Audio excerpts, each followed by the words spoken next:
National ஆரோக்கிய expo மற்றும் AYUSH conclave ஜனவரி 9 முதல் 12 வரை heartfulness institute, Babuji memorial ashram, Manapakkam, Chennai. இதில் கலந்து கொள்வதற்கு பொதுமக்கள் அனைவருக்கும் இலவசம். தமிழர்களின் number one choice Tamil matrimony. இந்த பொங்கல் எப்படி சார் செலிப்ரேட் பண்ணுவோம்? பொங்கல் கொண்டாடுவதற்கு காரணமாக இருக்கக்கூடியது சூரிய பகவான். அந்த சூரிய பகவானை மையப்படுத்தி தான் பொங்கல் கொண்டாடுறோம். இத்தனை வருடம் பொங்கலுக்கு இருந்ததை விட இந்த வருட கிரக சஞ்சாரங்களில் ஒரு நன்மை இருக்கு. என்னன்னு கேட்டா, இந்த தை மாசம் பிறக்கிற அன்னைக்கு குரு பகவான், இந்த தை மாசத்துல வரக்கூடிய வாஸ்து ரொம்ப விசேஷமான வாஸ்து டேட். இந்த தை மாசத்துக்கு அப்புறம் பாருங்க, வீடு வாங்கணும்னு நினைச்சுக்கிட்டு இருந்த அநேக இளைஞர்கள் கண்டிப்பா அட்வான்ஸ் பண்ணுவாங்க. ஒரு தகவல் பரிமாற்றம் தான் காணும் பொங்கல். இப்போ இன்னைக்கெல்லாம் பார்த்தா பீச்சில் போய் பல லட்சம் பேர் கூடுறாங்க. அதெல்லாம் அந்த காலத்தில் விஷயம். காணும் பொங்கல் என்பது பர்டிகுலராக ஒரு 4-5 கிராமத்துக்காரங்கள்லாம் ஒரு இடத்துல கூடி, இப்போ மாக்கோளம் போடுங்க, இல்லாட்ட அரிசி கோலம் போடுங்க. இப்போ அதெல்லாம் விட்டுட்டு எவனோ ஒருத்தர் ரோட்டில் விற்கிறதுக்கு வர கல்ல உடைச்ச மாவு அதை வாங்கி கோலம் போடுறாங்க. ஸ்டிக்கர்ஸ் இப்போ கொண்டு வந்துட்டாங்க. என்ன கேட்கறது? ரெண்டாவது, இன்னைக்கு சொல்லவும் முடியாதுமா, நகர்ப்புறத்தில். ஆன்மீகம் நேயர்களுக்கு வணக்கம். நான் உங்கள் விஜய் பிரியா. ஆன்மீகம் தொடர்பான சந்தேகங்களுக்கு நம்ம ஒவ்வொரு நாளும் தீர்வு கொடுத்துட்டு இருக்கோம். இந்த நேர்காணல நம்ம கூட யார் இணைஞ்சிருக்காங்க அப்படின்னு பாத்தீங்கன்னா, பிரபல ஜோதிடர் மற்றும் வாஸ்து நிபுணருமான ராமலிங்கம் ஐயா அவர்கள் தான் நம்ம கூட இருக்காங்க. அவங்க கிட்ட நிறைய விஷயங்கள் நம்ம கிட்ட தெரிஞ்சுக்கலாம். வணக்கம் சார், எப்படி இருக்கீங்க சார்? ரொம்ப நல்லா இருக்கேன் சார். ஸோ தொடர்ந்து நம்ம நிறைய விஷயங்கள் பேசிட்டு இருக்கிறோம். ஸோ எல்லாருமே எதிர்பார்த்த நியூ இயர் வந்தாச்சு. ஸோ அடுத்து என்னப்பா, அடுத்த ஃபங்க்ஷன் பார்த்தீங்கன்னா பொங்கல். டக்குன்னு நமக்கு பொங்கல், தமிழர்களுடைய திருநாளான பொங்கல் வந்துருச்சு. ஸோ எல்லாரும் பொங்கலுக்கு நம்ம எல்லாருமே காமனா செலிப்ரேஷன் பண்றது, வீட்டில் பொங்கல் வச்சோமா, சாப்பிட்டோமா, புது படம் பார்த்தோமா, புது ட்ரெஸ் போட்டோமா, இப்படிங்கிற ஒரு என்ஜாய்மெண்ட் எல்லாருக்குமே இருக்கு. ஆனா பொங்கலுக்கு பின்னாடி இருக்கக்கூடிய ஆன்மீகம் பத்தி நிறைய பேருக்கு தெரியறது கிடையாது. ஸோ அதற்காக தான் இந்த நேர்காணல். ஸோ இந்த பொங்கல் எப்படி சார் செலிப்ரேட் பண்ணணும் சார், எங்களுக்கு சொல்ல முடியுமா? நீங்க முதல்ல கேட்டது பொங்கலுக்கு பின்பக்கத்தில் இருக்கக்கூடிய ஆன்மீகம் ஏதாவது இருக்கா அப்படிங்கிற மாதிரி. தமிழர்கள் கொண்டாடுகிற திருவிழாக்கள் அத்தனையுமே பார்த்தீங்கன்னா நட்சத்திரங்களின் அடிப்படையில் அல்லது திதிகளின் அடிப்படையில் இருக்கும். இப்போ பௌர்ணமிக்கு இது தேரோட்டம் இருக்கும். இந்த மாதிரி ஆடி கிருத்திகை அல்லது ஆடி அமாவாசை, இப்படி நட்சத்திரங்கள் திதிகளை மையப்படுத்திய கொண்டாட்டங்கள், பண்டிகை தமிழர்கள் ரொம்ப இருக்கு. இந்த பொங்கல் ஒன்று மட்டும்தான் சூரியனை மையப்படுத்தி வரக்கூடிய ஒரு திருவிழா அல்லது கொண்டாடுகிற நாள். இந்த சூரியன் எப்பொழுது தட்சிணாயனத்தை முடித்துவிட்டு உத்தராயணத்துக்குள்ள நுழைகிறாரோ அந்த முதல் நாள் பொங்கல். அப்ப என்ன கணக்குன்னா, மார்கழியை விட்டுட்டு தை மாசத்துக்குள்ள நுழைகிற போது. இந்த உத்தராயணம் என்பதே நிறைய பேருக்கு தெரிஞ்சிருக்கும், தெரியாதவங்களுக்கும் சொல்லுவோம். அதாவது மார்கழி 30 முடிஞ்சு போச்சுன்னா தை 1ஆம் தேதியில துவங்கி ஆணி மாதம் 30 நாட்கள் முடிகின்ற வரையிலும் உத்தராயணம். அப்ப உத்தராயணத்தின் தொடக்க நாளாக இருக்கக்கூடிய நாளைத்தான் நாம் பொங்கலாக கொண்டாடிக்கிட்டு இருக்கிறோம். அப்ப அந்த பொங்கல் கொண்டாடுவதற்கு காரணமாக இருக்கக்கூடியது சூரிய பகவான். அந்த சூரிய பகவானை மையப்படுத்தி தான் பொங்கல் கொண்டாடுறோம். விவசாயிகள் என்ன பண்றாங்க? சூரியனுக்கு தான் முதல் படையல். தாங்கள் விளைவித்த பொருள்களை வச்சு, அது பொங்கலோ கரும்போ மழை எல்லாம் வச்சு பொங்கல் கொண்டாடுகிற போது வெட்ட வெளியில பொங்கல் வைப்போம். வீட்டுக்குள்ள வைக்கிறது இல்லை, முத்தத்துல பொங்கல் வைப்போம், தோட்டத்துல, காட்டுல, இப்படி அங்கங்கு இருக்கக்கூடிய அந்த பொங்கல் வைக்கிற போது சூரிய பகவானுக்கு தான் அந்த படைப்பு. எல்லாமே படை போடுறதே சூரியனுக்கு தான். இதுதான் அந்த பொங்கலுடைய மறைமுகமா இருக்கக்கூடிய ஒரு சிறப்பு தன்மை. தமிழர் திருவிழாலேயே பார்த்தீங்கன்னா வரவோடு கூடிய திருவிழா இது. இப்ப மற்ற திருவிழாக்களுக்கெல்லாம், இப்போ தீபாவளி எல்லாம் பார்த்தீங்கன்னா வரவு இருக்காது. காட்டுலையும் செலவு பண்ணணும், வீட்லையும் செலவு பண்ணணும். இது மற்ற திருவிழாக்கள்ல நிறைய இடங்கள்ல இப்படித்தான் இருக்கும்.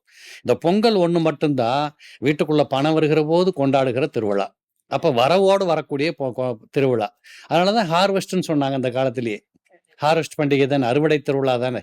அப்ப அறுவடை என்பது நவதானியமாக இருக்கலாம் அல்லது போட்ட காசாக இருக்கலாம், எப்படி பார்த்தாலும் கையில பணம் இருக்கக்கூடியது. இதைத்தான் நம்ம அன்னைக்கே சினிமாவில் சொல்லி வச்சாங்கன்னா, தை பிறந்தால் வழி பிறக்கும். அப்ப என்ன தை பிறந்தா வழி பிறக்க போகுதுன்னா, அதுவரையிலும் போட்டு வைத்த திட்டங்கள் அல்லது எண்ணிய காரியங்கள், வீட்டுக்குள்ள நடக்க வேண்டிய சுப செய்திகள், சுபகாரியங்கள், கொண்டாட்டங்கள், இதற்கு தேவைப்படுகிற பணம் தை மாசம் தான் வருது. அப்ப அது வந்த உடனே அந்த காரியங்களை செய்யறதுக்கு ஒரு வழி பிறக்குது. அப்ப தை பிறந்தால் வழி பிறக்குது அப்படிங்கிறது வந்துருது. இல்லை, இன்னும் சொல்ல போனா பொங்கலை பொறுத்தளவு நம்ம சமூகம் மட்டும்தான் அந்த இனம் பேதம் பாராமல் கொண்டாடி இருக்கிறாங்க அந்த காலத்துல இருந்து.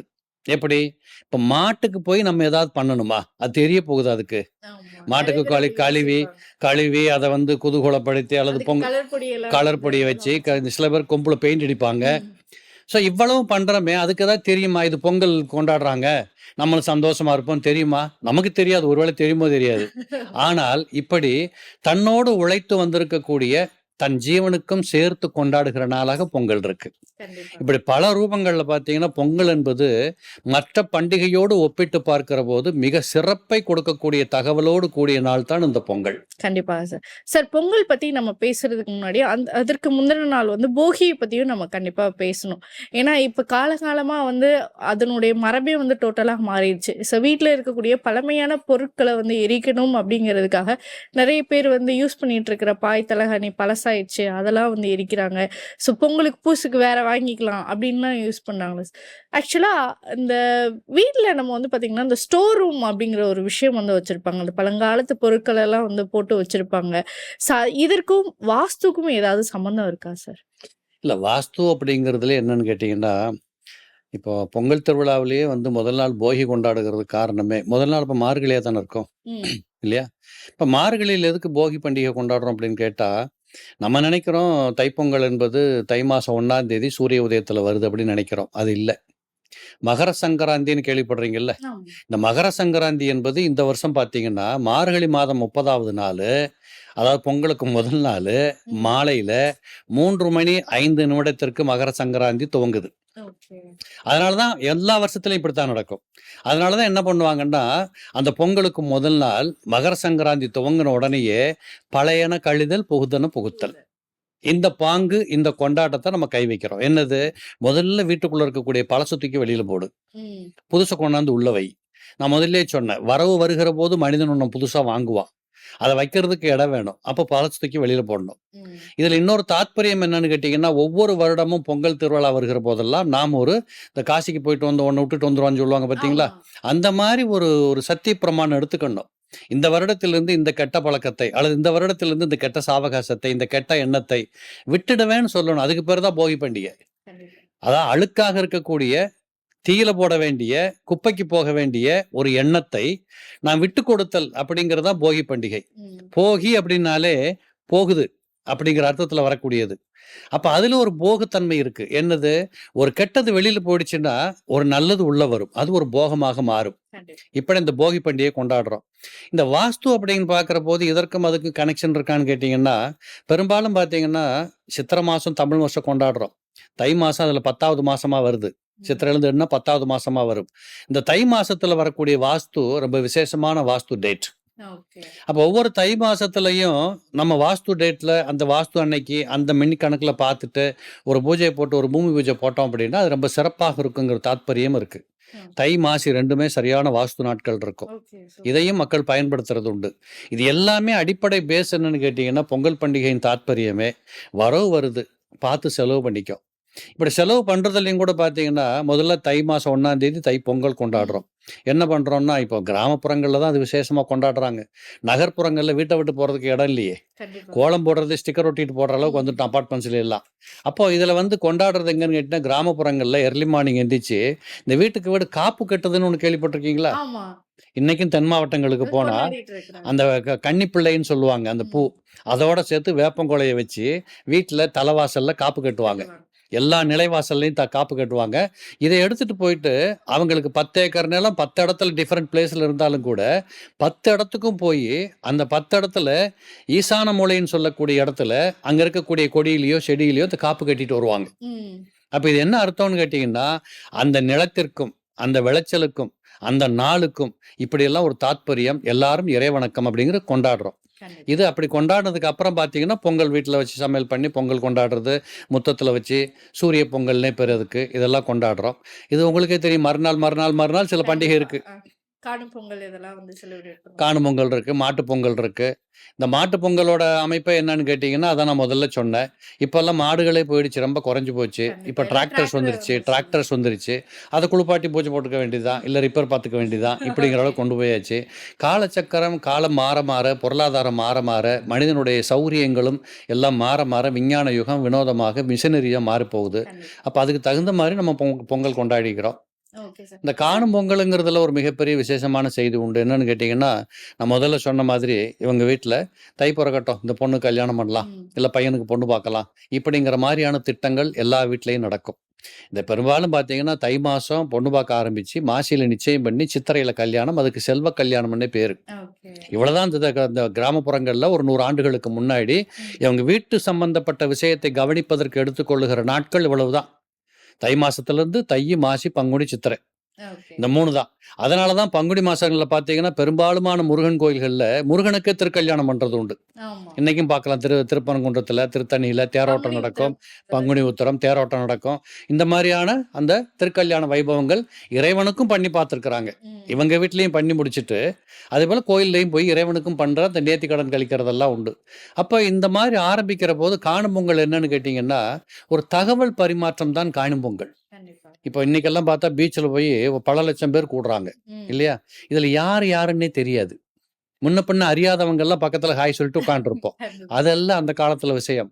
காணும் பொங்கல் என்பது பர்ட்டிகுலரா ஒரு 4, 5 கிராமத்துக்காரங்கெல்லாம் ஒரு இடத்துல கூடி, அல்ல ம். ஒரு கோயிலுக்கு போய் கூட்டமா இருந்து, நல்லது பேசி எல்லாம் பண்ணி, உங்க வீட்ல பொண்ணு இருக்கா? எங்க வீட்ல பையன் இருக்கிறான். இப்படி இந்த தகவல் பரிமாற்றத்துக்கு தான் அந்த காணும் பொங்கலே. ஓகே. சோ திருமண இன்னைக்கு பந்தம் திருமண ஏற்படுத்துறது. பந்த பரிமாற்றம்.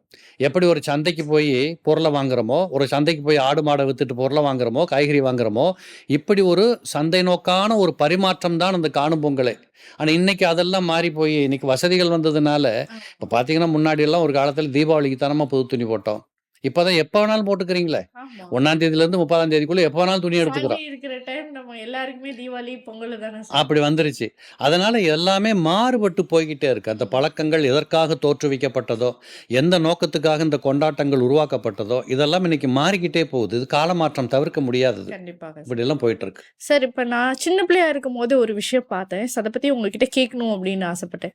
இந்த பொங்கல் அன்னைக்கு தான் வந்து பார்த்தீங்கன்னா, அதுக்கு முந்தின நாள் வீடுகள் எல்லாத்தையுமே வந்து சுத்தம் பண்ணி, வீட்டுக்கு சுண்ணாம்பு, பெயிண்ட் அடிக்கிறது இதெல்லாம் பண்ணுவாங்க. அதே மாரி வீட்டுக்குள்ள இந்த கோலம் போடுறது, இந்த பழக்கங்கள்லாம் வந்து அந்த காலத்துல இருந்தது நான் பார்த்தேன். பட் ஆனா இப்போ அந்த பழக்கம் வந்து நாளடைவுல இல்ல. அது காணாம போயிடுச்சு. வாஸ்து ரீதியாகவும் இதற்கு முக்கியத்துவம் குடுக்கணுமா? இது இன்னைக்கு இருக்கு. இல்லைன்னு இல்ல. அதாவது கிராமப்புறங்கள்ல, தென் மாவட்டங்கள்ல, புதுக்கோட்டை, காரைக்குடி இந்த பக்கம்லாம் போனீங்கன்னா, இன்னைக்கும் பொங்கல் அன்னைக்கு பார்த்தீங்கன்னா, வீட்ட கழுவி, கவித்தி, சுத்தம் பண்ணி, மாக்கோலம் போட்டு முன்னாடி, பின்னாடி வீட்டுக்குள்ள எல்லாம் கோலம் போடுற பழக்கமெல்லாம் உண்டு. ஆமா. இதெல்லாம் இருக்கு. இன்னைக்கு இருக்கு. இதுல 2, 3 செய்திகள் சொல்லப்பட்டது. ஒன்று வந்து என்னன்னா, அவங்களுக்கு அன்னைக்கு தான் 4 நேரம் கிடைச்சது. ம். பொங்கலுக்காகத்தான் அவர்களுக்கு ஓய்வு கிடைக்குது. இப்ப நல்லா கவனிங்க. ஆடிப்பட்டம் தேடி விதைன்னு சொன்னாங்க. ம். அப்ப ஆடி மாசத்துல துவங்கி, இதுல இன்னும் சொல்ல போகணும்னா, நான் முதல்ல சொன்னது தை மாசம் அறுவடை வருது. ம். அப்ப மாசி, பங்குனி, சித்திரையில குடும்ப காரியங்கள பூரா நடத்தி முடிக்கிறாங்க. கல்யாணம் அதெல்லாம் முடிஞ்சு போகுது. வைகாசி மாசம் துவக்கத்திலிருந்து கோடை மழை பெய்யும். ஆ. கோடையில மழை பெய்யும்.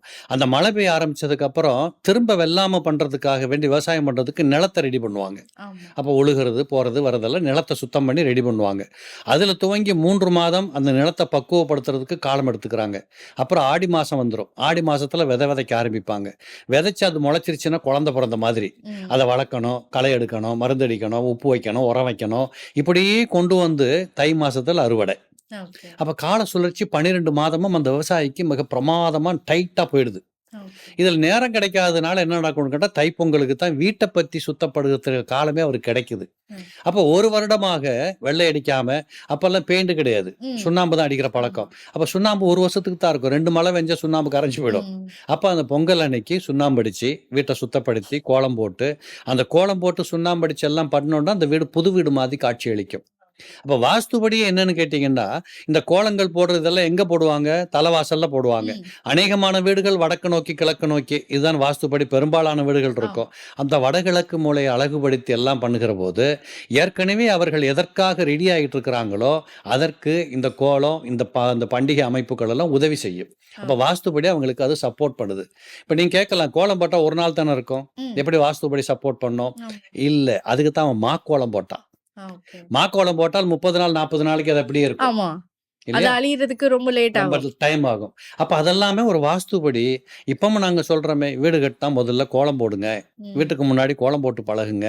இப்ப மாக்கோலம் போடுங்க, இல்லாட்டா அரிசி கோலம் போடுங்க. இப்ப அதெல்லாம் விட்டுட்டு எவனோ ஒருத்தர் ரோட்ல விக்கிறதுக்கு வர கல்ல உடைச்ச மாவு அத வாங்கி கோலம் போடுறாங்க.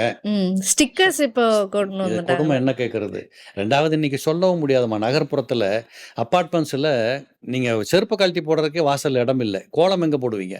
கண்டிப்பா. அப்ப அதுக்கு தகுந்த மாரி இப்ப கடைகள்ல அதுக்கு ஸ்டிக்கர் விக்கிறாங்க. வாங்கி ஒட்டிக்கிறாங்க. ம். கண்ணால அதவாது பார்த்துக்கலாமேன்ட்டு தவிர ஓகே, கண்டிப்பா. சரி, இந்த 2026 பொங்கலுடைய சிறப்பம்சங்கள் சார், நெறைய பேர் வந்து நெறைய விஷயங்கள் தை பிறந்தால் வழி பிறக்கும் அப்படின்னு சொல்லக்கூடிய விஷயங்கள்ல நெறைய பேர் புது விஷயங்கள் செய்ய ஆரம்பிப்பாங்க. நம்மளுடைய வாழ்க்கையில இந்த ஒரு புது காரியம் நான் ஸ்டார்ட் பண்ணணும்னு நெனைக்கிறேன். சரி, ஓகே, பொங்கலுக்கு ஸ்டார்ட் பண்ணிக்கலாம் அப்படின்லாம் நெறைய பேர் ஸ்டார்ட் பண்ணுவாங்க. என்னென்ன விஷயங்கள் சார் பலன் கொடுக்கும்? அதாவது இத்தனை வருடம் பொங்கலுக்கு இருந்ததை விட இந்த வருட கிரக சஞ்சாரங்களில் ஒரு நன்மை இருக்கு. என்னன்னு கேட்டா, இந்த தை மாசம் பொறக்கிற அன்னைக்கு குரு பகவான் முன்னாடி பின்னாடி போகாம சரியான பாதையில் பயணம் செய்து மிதுனத்தில் இருக்கிறார். ஓகே. இந்த வருடம் எதற்கு முக்கியத்துவமான எடுத்துக்கலாம் அப்படின்னு எடுத்துக்கிட்டீங்கன்னா, மிதுனம் என்பது இளம் பிள்ளைகள், ம். குரு என்றால் சுப செய்திகள். ஓகே. அப்ப இந்த வருடம் அநேகமான வீடுகள்ல இந்த பொங்கலுக்கு அப்புறம் பார்த்தீங்கன்னா, இளம் பிள்ளைகள் உதாரணத்துக்கு ஒரு படிக்கிற குழந்தை, அது ம். என்ன நினைக்கிறதோ அதை படிக்கலாம். ம். எங்க போய் படிக்க விரும்புதோ அங்க போகலாம்.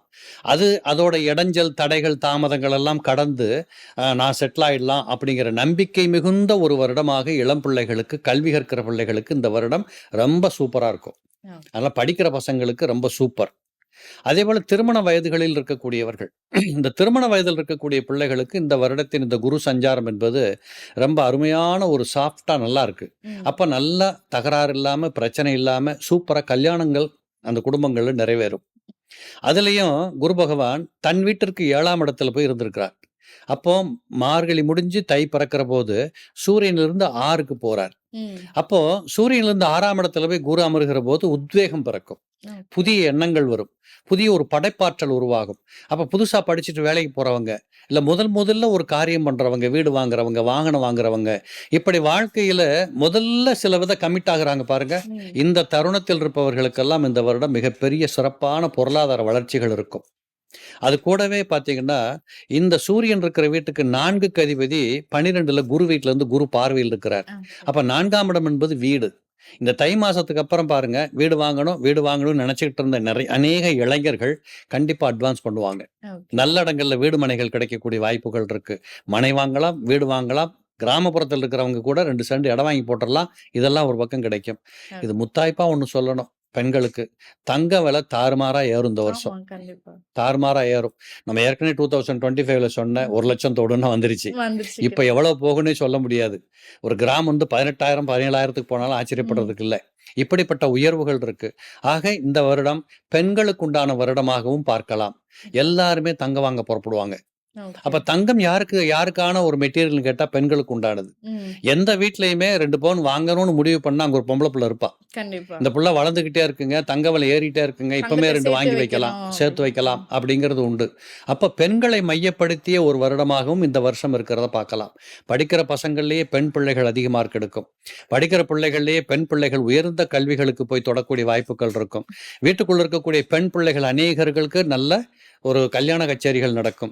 பெண் குழந்தைகளின் எண்ணிக்கை, வாரிசு, இந்த உற்பத்தி, அதாவது என்ன சொல்றது, குழந்தை பிறப்பு என்பது அதிகமாக இருக்கிறத பார்க்கலாம். ஓகே. இப்படி இந்த பெண்களை மையப்படுத்தி இந்த தைப்பொங்கல் என்பது ஒரு சுபிட்சத்தை கொடுக்கக்கூடியதாக கண்டிப்பாக இந்த வருஷம் இருக்கு. ஓகே. சார், பொதுவா நம்ம அந்த பொங்கல் வைக்கிறது அப்படிங்கிறது வீட்டு வாசல்ல வந்து வைப்பாங்க, இல்ல முத்தத்துல வைப்பாங்க அப்படின்னு. இப்ப நிறைய பேர் கிச்சன்லயே வந்து வச்சு செலிப்ரேட் பண்ண ஆரம்பிச்சிட்டாங்க.